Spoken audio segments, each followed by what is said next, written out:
So the first time that I heard of the infamous 1 in 3 statistic, that 1 in 3 women will be sexually assaulted in their lifetime, was 5 or 6 years ago from my then girlfriend.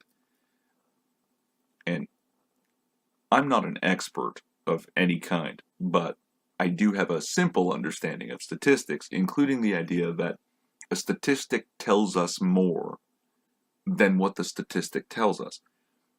The simplest version of this is the statistic says 1 in 3 women will be sexually assaulted in their life.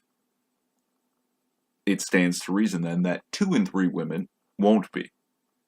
Now, statistics often tell us lots more than that. And this one, the first thought that ran through my head was 1 in 3 men will sexually assault a woman in their lives? And then I decided to be more generous to men and think 1 in 1,000 men will sexually assault. Wait a minute. To get the number up to 1 in 3 women, 1 in 1,000 men would have to assault hundreds of women in his life. So I blurted out, that can't be right. And she got really upset with me, really angry, and telling me that they had done this study. And I personally wanted to take a look at the study. I've discovered since that it was a Mary Koss study, and she's like a hardcore radical feminist. And, I had to explain to my girlfriend at the time the great mansplanation of 2011, 2012. What I understand to be the 4 major pitfalls one can encounter while doing a study: confirmation bias, flawed methodology, misinterpretation of data, and irreplicability. A study has to be replicated for it to be trustworthy. Somebody else, somewhere else, has to do the same experiment with a different test group and get, in hard sciences, you want identical results. In soft sciences, social sciences, similar results is fine, because there's always a human element, right? Now, this is today's topic. That a certain social scientist has had her study replicated, or rather, failed to be replicated. Now, they didn't get the same results, the replication team. And while the original author, her name is Simone Schnall, has claimed that they didn't get the results because of certain possibly methodological errors that they made, and I'll give her the benefit of the doubt. If she has actual grievances, fine, good, explore them. You should do it right?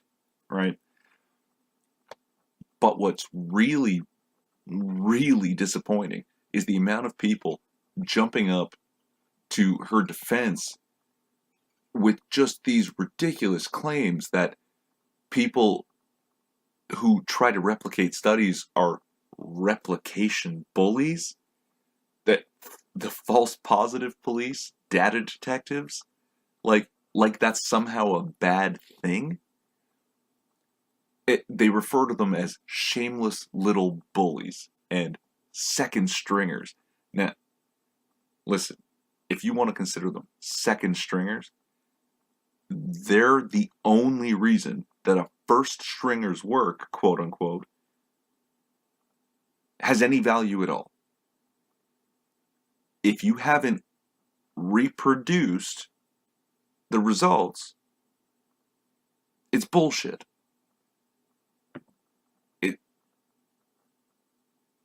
You need to be able to do the experiment more than once. It should come out, at least in the social sciences, at least similarly, every time. And they're so,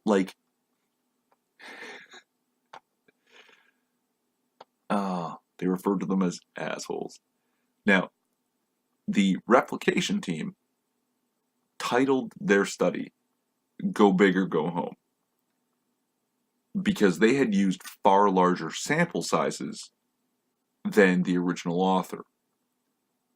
And that's what it was in reference to. Now, the rest of it was actually apparently quite academic. I haven't read the two studies. I haven't done tons of research on this. It's just the reaction to it that is really, really, I'm fucking triggered.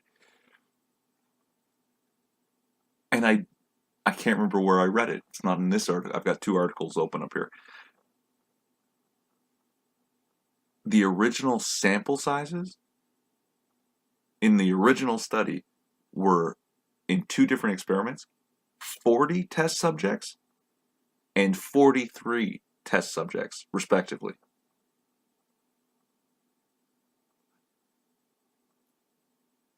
Those aren't sample sizes.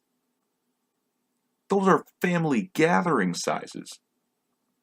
You know, like, you need hundreds of people. My preferred number is 1,000. If you have 1,000 test subjects, yeah, I think you might be onto something. If you have fewer than that, I'm already skeptical. And I have every right to be. Your sample size is small.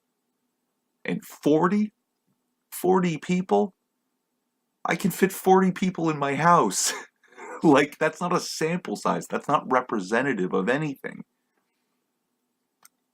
It is an extremely low number, and they have every right to literally make fun of that with their Go Big or Go Home title on the replication study.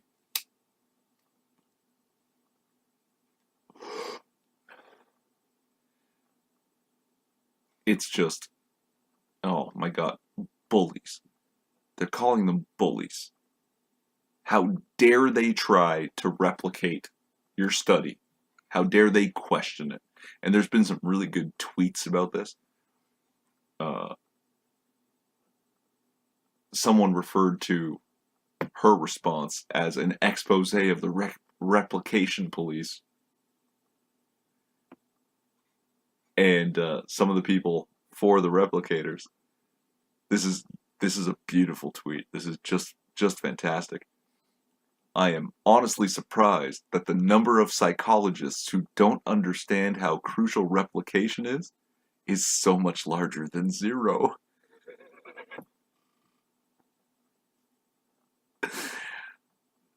Whoever wrote that, whoever authored that tweet, you are a beast of a human being. Oh, mastermind. I love that. And this one's cute. Gosh, those replication police scoundrels look a lot like careful scientists trying to improve their field. The fiends. And now, yeah, like I said, I haven't read either study. And Schnall says she has actual grievances with their work. Again, that's fine. But the ridiculousness of people leaping out to call other people bullies, like, it's just, how do you call yourself scientists?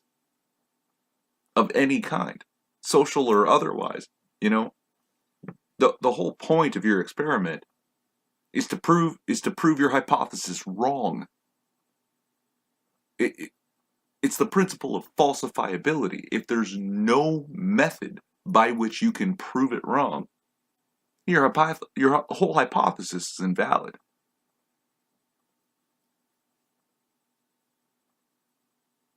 Michelson and Morley ran the same experiment like 100 times or 150 times or some stupid number, and they kept going, I don't know what's wrong with the experiment. We're not getting the results that we're expecting. And it took Einstein to come along and say, no, there's nothing wrong with your experiment. You just proved your hypothesis wrong. Good job. And I honestly don't know whether or not all of their failed, quote-unquote, failed experiments helped Einstein figure out relativity. Maybe it did. Maybe he saw that and was like, if there's nothing wrong with their experiment, something else is going on. Who knows? I don't. Again, not an expert on physics or Einstein's life. But still, to be so upset about someone falsifying your claim, that's...